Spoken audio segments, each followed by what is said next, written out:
Good morning dear student, this is Kapoor sir. एक बार अपने ऑनलाइन क्लासेस में फिर से मैं आप लोगों का वेलकम करता हूं। तो आज का क्लास स्टार्ट करते हैं। ठीक है, आज का टॉपिक बहुत ही इंटरेस्टेड टॉपिक है। हम लोग बात कर रहे हैं आज मैग्नेटिक फोर्स के लिए। तो मैग्नेटिक फोर्स के इंट्रोडक्शन में थोड़ा हम ऐसे जानते हैं कि अगर हमने कोई भी एक केसेस के बारे में थोड़ा सा बात करते हैं। ये हमारे पास एक कंडक्टर वायर है। इनिशियली इसमें I इज इक्वल टू 0 है। ठीक है, इनिशियली इसमें कोई भी current I equal to 0 flow हो रहा है। ओके, और यहाँ पर एक चार्ज हमने Q मेंशन कर दिया। ठीक है, Q रेस्ट में है। Q हमारे पास में इस कंडीशन को हम लोग रेस्ट में कहेंगे। ठीक है, तो जब Q रेस्ट में है तो इसके और ये वायर जो है हमारे पास में एक कंडक्टर वायर है। ठीक है, दोनों ही स्टैटिक कंडीशन में है। ठीक है, और स्टैटिक कंडीशन में हैं तो इस पर नॉर्मली एक ग्रेविटेशनल फोर्स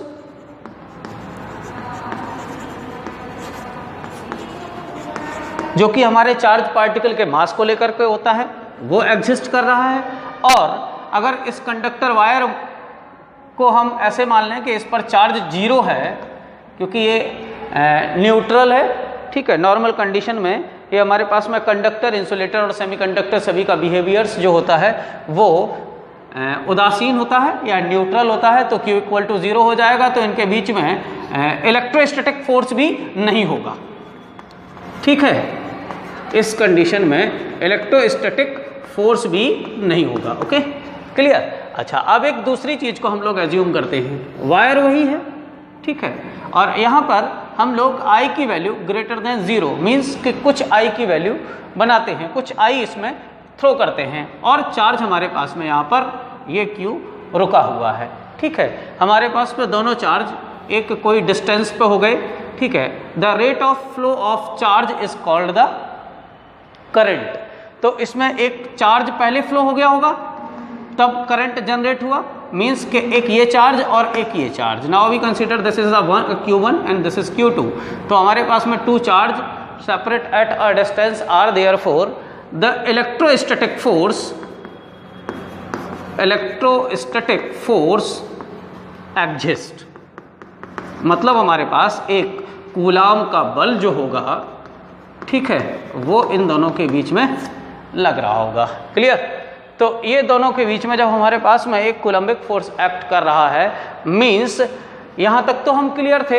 एक अगली कंडीशन पे बात करते हैं कि अब I ग्रेटर देन 0 तो है यहां पर। दूसरी चीज क्या कि इस चार्ज को एक वेलोसिटी दे दी गई। अभी तक तो सब ठीक था, ये भी रुका था, रेस्ट में था, ये दोनों चीजें रेस्ट में थी, ये भी रेस्ट में था, हमें फोर्स की इंफॉर्मेशन पता होती चली जा रही है।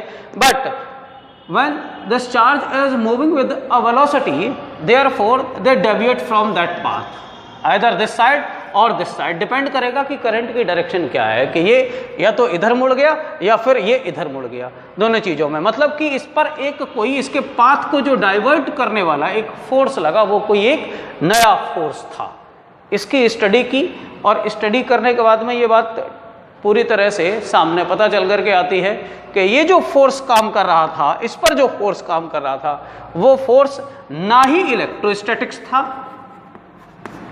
क्योंकि इलेक्ट्रोस्टैटिक फोर्स रेस्ट चार्ज पर काम करते हैं। ठीक है, ना ही हमारे पास में ये ग्रेविटेशनल फोर्स का टाइप था, क्योंकि ग्रेविटेशनल फोर्स रेस्ट मास पे वर्क करता है। यहां पर हमारे पास में एक डिफरेंट टाइप का फोर्स था जिसको कहा गया मैग्नेटिक फोर्स। ओके, तो now we discuss about the magnetic force and we can say that when a charge moves in a magnetic field, then a force act on the charge, that force is called magnetic force. Okay, और इसके behaviour को देखते हैं according to the direction of current. कि हम अगर यहाँ पे इस तरह से, ये हमारे पास में एक कोई मैग्नेट है,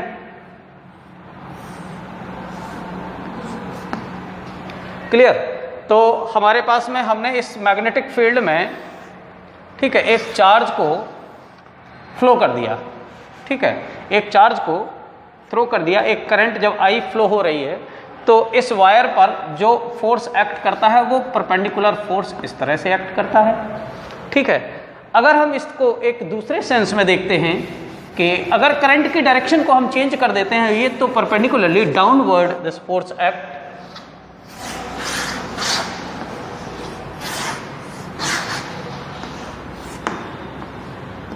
इस तरह से ये एक्ट करता है इफ द करंट डाउनवर्ड।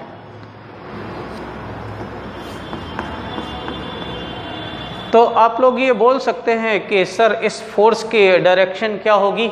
ये चूंकि फोर्स हमारे पास में वेक्टर क्वांटिटी है और वेक्टर क्वांटिटी की डायरेक्शन हमें पता चलना चाहिए कि हमारे पास में वेक्टर क्वांटिटी किधर की तरफ डायरेक्टेड है। ओके, क्लियर। ये हम दोनों पोल को, ये एस है हमारा, ये एन है, ये हमारे पास में एस पोल है और ये एन है। ओके, तो यहाँ से हम लोग ध्यान रखते हैं और इस चीज़ को आइडेंटिफाई कर लेते हैं कि जब हम किसी चार्ज को किसी वायर में थ्रो करते हैं और वायर को किसी एक्सटर्नल मैग्नेटिक फील्ड में रखते हैं तो उस पर एक फोर्स एक्ट करने लगता है, जिस फोर्स को हम मैग्नेटिक फोर्स बोलते हैं। और इस फोर्स की डायरेक्शन को फाइंड आउट करने के लिए हम कुछ रूल को अप्लाई करते हैं। तो हम लोग यहाँ पे डायरेक्शन ऑफ मैग्नेटिक फोर्स, ठीक है, तो इसको देने के लिए हमारे पास में दो लॉ है। फर्स्ट इज पाम रूल, ठीक है, और second one is left hand rule. Okay, दोनों को एक फिगर से समझेंगे। जैसे हमारे पास में पाम रूल और ये हम बोलते हैं राइट हैंड पाम रूल बोलते हैं इसको, ठीक है, राइट हैंड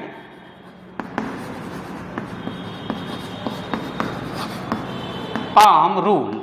ओके, तो जैसे हम अपने दाहिने वाले हाथ को इस तरह से फैलाएं, ठीक है, दाहिना मतलब राइट, इस हैंड को इस तरह से फैलाते हैं तो हमारे पास में फिंगर्स जो, ठीक है, डायरेक्टेड है मैग्नेटिक फील्ड की तरफ और थम्स जो है वो डायरेक्टेड है डायरेक्शन ऑफ करंट की तरफ।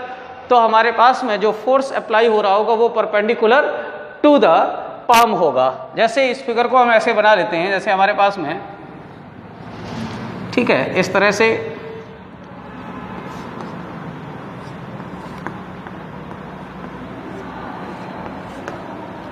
ओके, तो ऐसे देखिए थोड़ा सा सही नहीं बन पा रहा है, ठीक है, हम इस तरह से नहीं बना पाते हैं, अच्छा नहीं बना पाते। आप लोग फील कर लीजिएगा इसको और देखो फील करने से बहुत सारी चीज़ें, ठीक है, पता चलती हैं। ये हमारे पास में इस तरह से है ना, हमने पाम को बना लिया।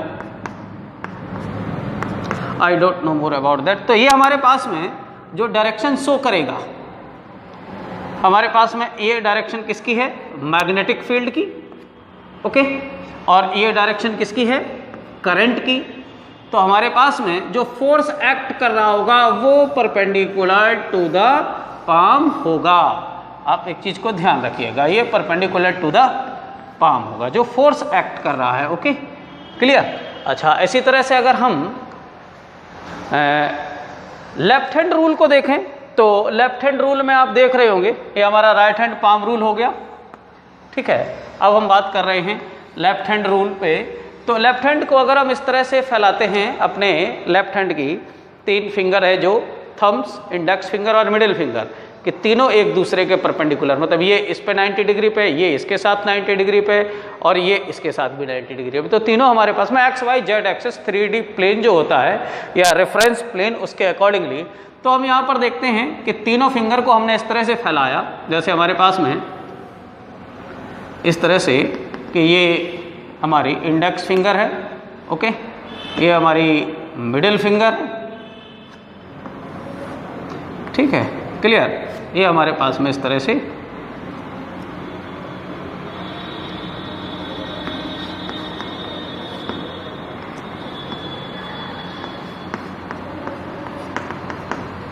हमने इसको इस तरह से फैलाया और फिगर से ही आप समझ लेंगे डायरेक्शन को, कोई इतनी ज़्यादा टफ नहीं है चीज़ों को समझना। Okay,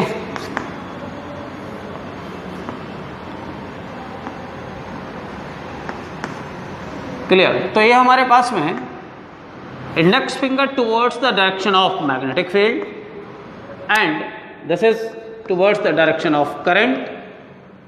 okay, therefore the force acting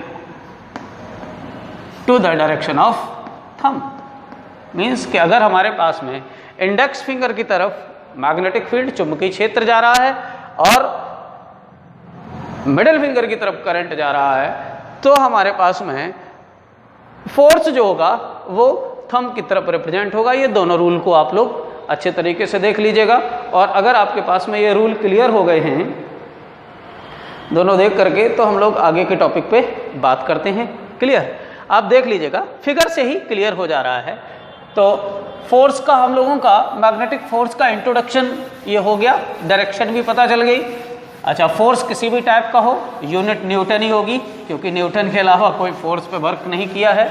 ठीक है, न्यूटन ने सबसे पहले फोर्स पे काम करना शुरू किया था। हालांकि न्यूटन ने काम किया, उनसे पहले लोग बताते रहे हैं। जैसे गैलीलियो ने एक सेंटेंस कहा था कि where there is acceleration there is an force.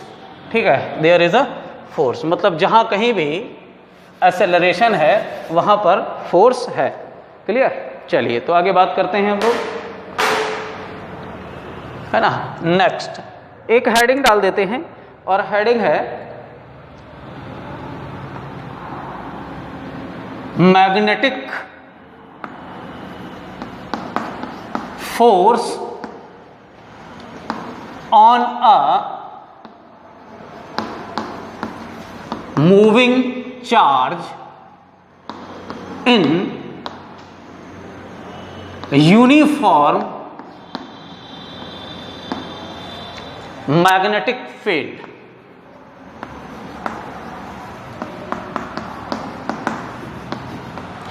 इसको हम लॉरेंज फोर्स भी बोलते हैं। ओके, चलिए तो हम लोग डिस्कस करते हैं लॉरेंज फोर्स के बारे में। तो थोड़ा सा लिख लिया जाए, एक स्टेटमेंट पता चल जाए। When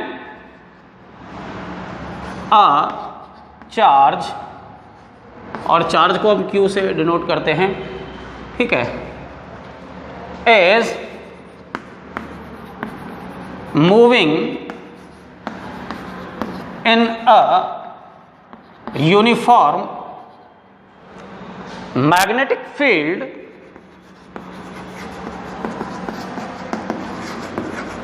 with velocity v,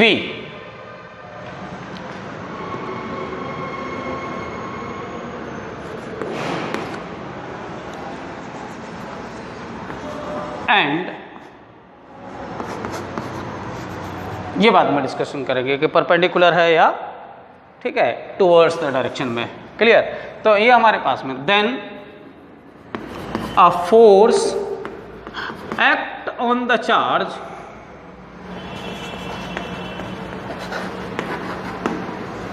is called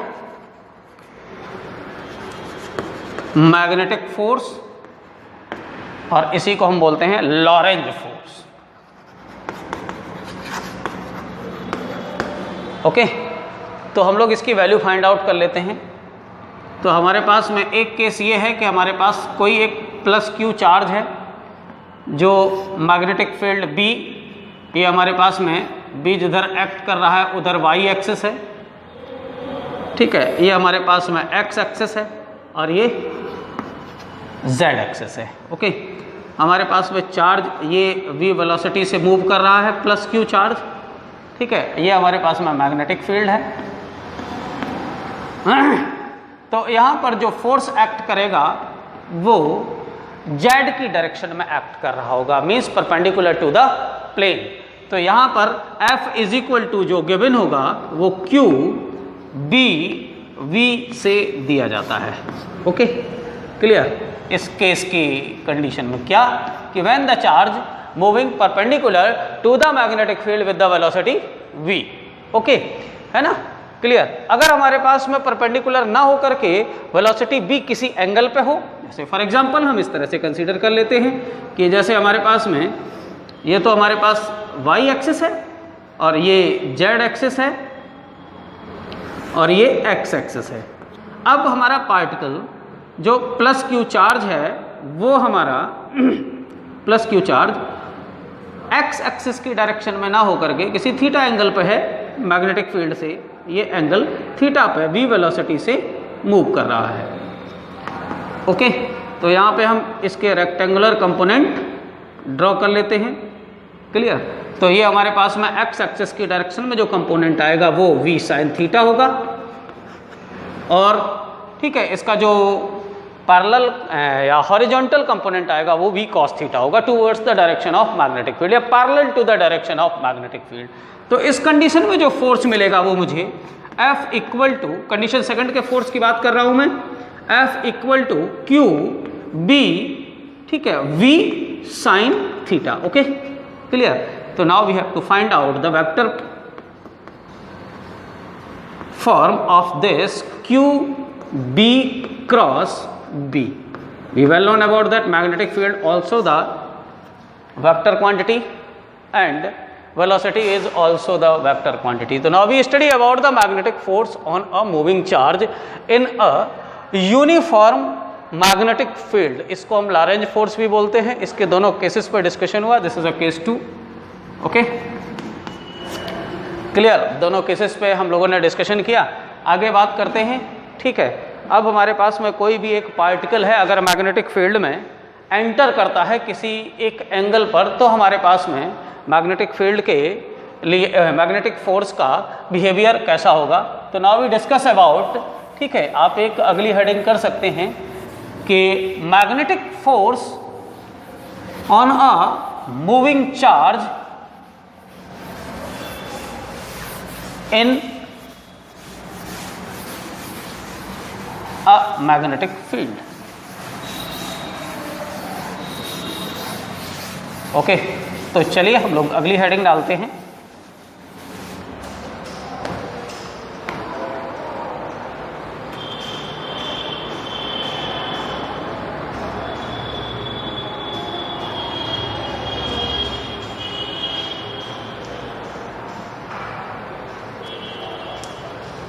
heading है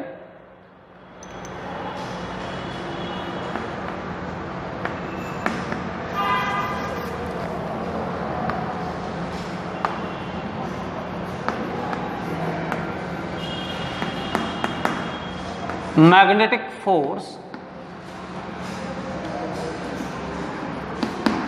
at a moving charge। Okay, तो इसका पहला केस है when the charge enter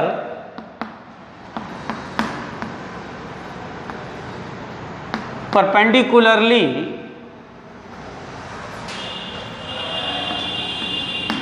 in a magnetic field। Okay, तो इसके लिए बेटे हम लोग एक फिगर बना लेते हैं और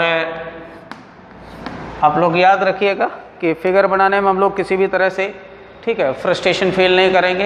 ये हमारे पास में कोई हमारा मैग्नेटिक फील्ड है परपेंडिकुलरली इनसाइड। ओके, पेपर पे dot magnetic field outside represent करता है और पेपर पे क्रॉस जो होता है मैग्नेटिक फील्ड इनसाइड रिप्रेजेंट करता है। ओके, क्लियर। तो ये हमारे पास में परपेंडिकुलरली इनसाइड, ये सारे क्रॉस और डॉट का एक प्रॉपर मीनिंग होता है। इसमें एक कोई चार्ज है, जब हमारे पास में कंडीशन इस पे एंटर करता है, मींस कि यहाँ पर जो V अप्लाई हो रहा है वो परपेंडिकुलर टू द B है। ओके, तो यहाँ से जो हमारे पास में V अप्लाई हुआ, ये हमारे पास एक कोई Q चार्ज है और ये चार्ज V वेलोसिटी से इसमें एंटर किया। ये हमारे पास में कोई मैग्नेटिक फील्ड है। और जैसे ही चार्ज इसमें एंटर करता है तो इसकी मोशन जो होती है वो एक सर्कल में होना शुरू हो जाती है, ठीक है। The charge is move in a circle inside the magnetic field, ठीक है। Now we consider the radius of this circle R, ठीक है। You well known about that कि when the circular motion in a real nature, therefore a centripetal force act on the motions towards the center of the circular path, okay। तो यहाँ पर एक कोई हमारे पास में सेंट्रीपिटल फोर्स एक्ट कर रहा होगा। This centripetal force balanced by magnetic force और लॉरेंज फोर्स, ओके। तो यहाँ से हम लोग इस बात को लिखेंगे कि when the charge enter perpendicular to the B means magnetic field, okay, then the motion of charge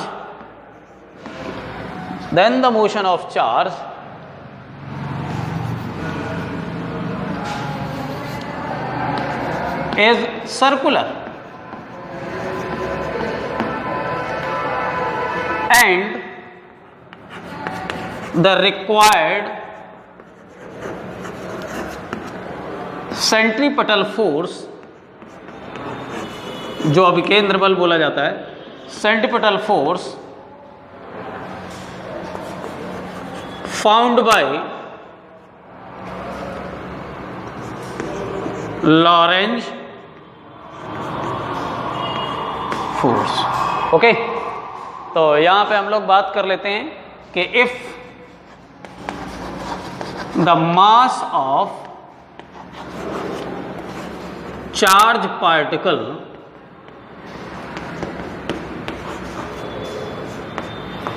is small m, ये हटा देते हैं, आप लोगों ने लिख लिया होगा सब कुछ, बहुत देर हो गई। Small m, then mv square upon r is equal to qvb, okay, है ना। और ये परपेंडिकुलर एंटर किया है तो हम साइन 90 भी लिखेंगे यहाँ पे। तो साइन 90 का मतलब हो गया 1। तो हमारे पास में जो इस इक्वेशंस, जो इसको लेकर के इक्वेशन बनेगी वो हमारे पास में कुछ आ जाएगी, mv square upon r is equal to qvb। आप देखते हैं हम लोग क्या करते हैं, कोई भी डेरिवेशन करते हैं तो उसमें अननोन पैरामीटर्स की वैल्यू फाइंड आउट करते हैं। तो r हमारे पास में अननोन पैरामीटर है, हमें नहीं मालूम है कि how much the radius of the circle when the particle enter in a uniform magnetic field as a perpendicularly. So that's why we find the equation for r is equal to qvb divided by mv square, हमारे पास में sorry ये हमारे पास हो जाएगा mv square divided by qvb is equal to r, okay. छोटी मोटी mistake हो जाती है, इसको कैंसिल कर देंगे तो r इज इक्वल टू हमारे पास फार्मूला आ जाएगा mv अपॉन qv। ये हमारे पास में रेडियस MKS सिस्टम या SI सिस्टम को अगर आप फॉलो करते हैं तो आपकी यूनिट r की मीटर होगी। Now we explain the again things के if the time taken in one round is capital T, then